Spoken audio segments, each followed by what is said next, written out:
लिखी है, ध्यान से अमल की बात नहीं कह रहा हूं। कि धर्मशास्त्रों में लिखा है कि जिस घर में भगवान शालग्राम का पूजन नहीं होता वो घर शमशान के समान निंदनीय है, वहां जाना भी नहीं चाहिए।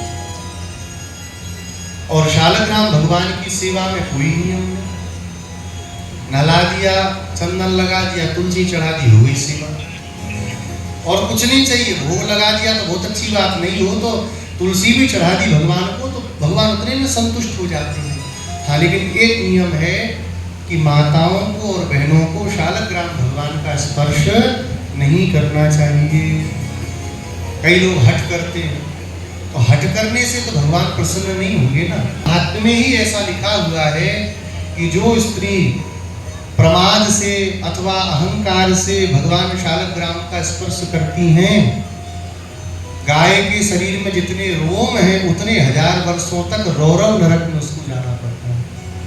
अब कोई कहे कि हमारे घर में कोई करता नहीं तो क्या करे, कोई नहीं करता तो भगवान शालग्राम विराजमान हो जाए मंदिर में, मोकले में, जहाँ बैठाते हो आले में, और बस ऊपर से एक तुलसी चढ़ा दी, भोग लगा दिया, इतने में भगवान प्रसन्न है, नहाने की भी जरूरत नहीं। बहुत सरल सेवा है शालग्राम भगवान की, इसलिए सबको करनी चाहिए। महाराज अपने शालग्राम भगवान की सेवा कर रहे थे और करते करते क्या हुआ, वो बच्ची का मन भगवान में आसक्त हो गया। कहा गुरुजी एक हमें भी दे दो। ऐसे कैसे दे दो महाराज, रोने लगे। अच्छा ठीक है कोई बात नहीं, पहले कर ले फिर देंगे, जाते समय भगवान देख ले जाएंगे। अब तो खुश हो गई। महाराज ने कहा क्या करें, कहाँ से लाएं? तो घूमने निकले, एक वैसा ही काला गोल सा पत्थर दिख गया, उठा के ले आए, घी भी लगा के उसको छीना करके दे दिया। कहा बेटा ये तेरे शालग्राम, ये तेरे ठाकुर जी। गुरुजी ठीक। हमारे भगवान का नाम क्या है? बोले इनका नाम है सिलपिल्ले हैं। हाँ, सिलपिल्ले नाम है। आओ तो बड़ी प्रसन्न हो गई। जय हो सिलपिल्ले महाराज हमारे। और सिलपिल्ले भगवान को भोग लगावे, धुलावे, दिन भर उनकी सेवा करते हुए रहने लगी। पिता का शरीर पूरा हुआ। 2 भाई थे, दोनों में हो गया झगड़ा, अलग अलग रहने लगे। एक दिन छोटे भाई ने बड़े भाई के यहाँ गुंडों को भेज करके खूब पिटवाया और सब सामान चुरवा लिया। तो जिस बटुए में सिलपिल्ले भगवान इनके सोते थे बेचारे, वो भी उठा के ले गए। अब ये बेचारी रोती तड़पती वहां पे बैठी है। हमारे भगवान, अरे सिलपिल्ले प्रभु आप कहाँ चले गए? अरे आ जाओ महाराज। सब लोगों ने देखा कि ये समझती नहीं, का दूसरे भगवान नहीं, हमारे ही भगवान चाहिए। कहा देखो लड़ाई तो दोनों भाइयों की है, तुमसे तो नहीं है, तुम जाके अपने भगवान को ले आओ।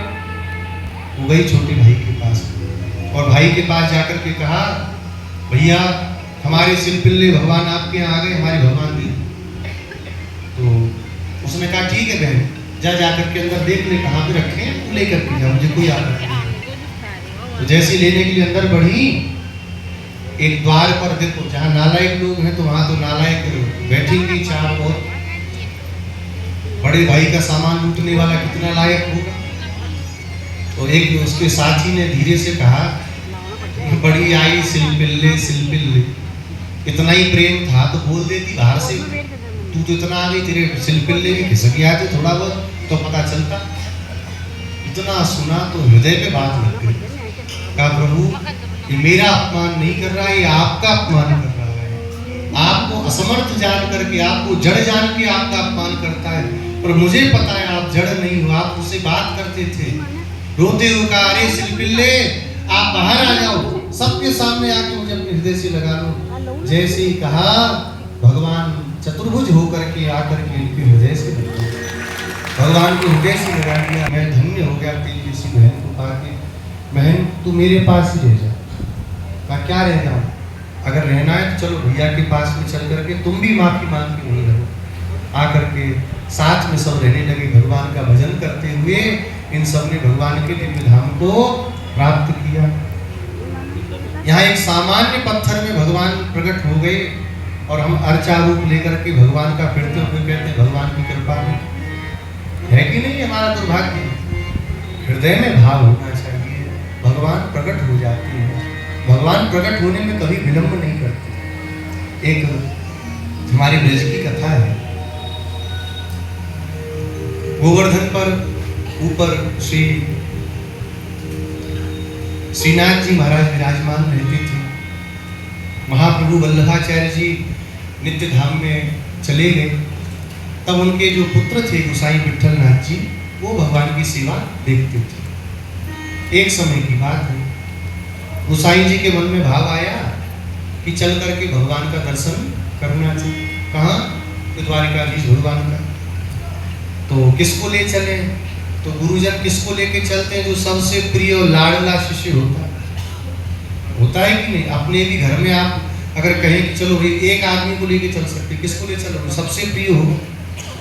इनके सबसे प्रिय शिष्य का नाम था श्री चतुर्भुज दास जी।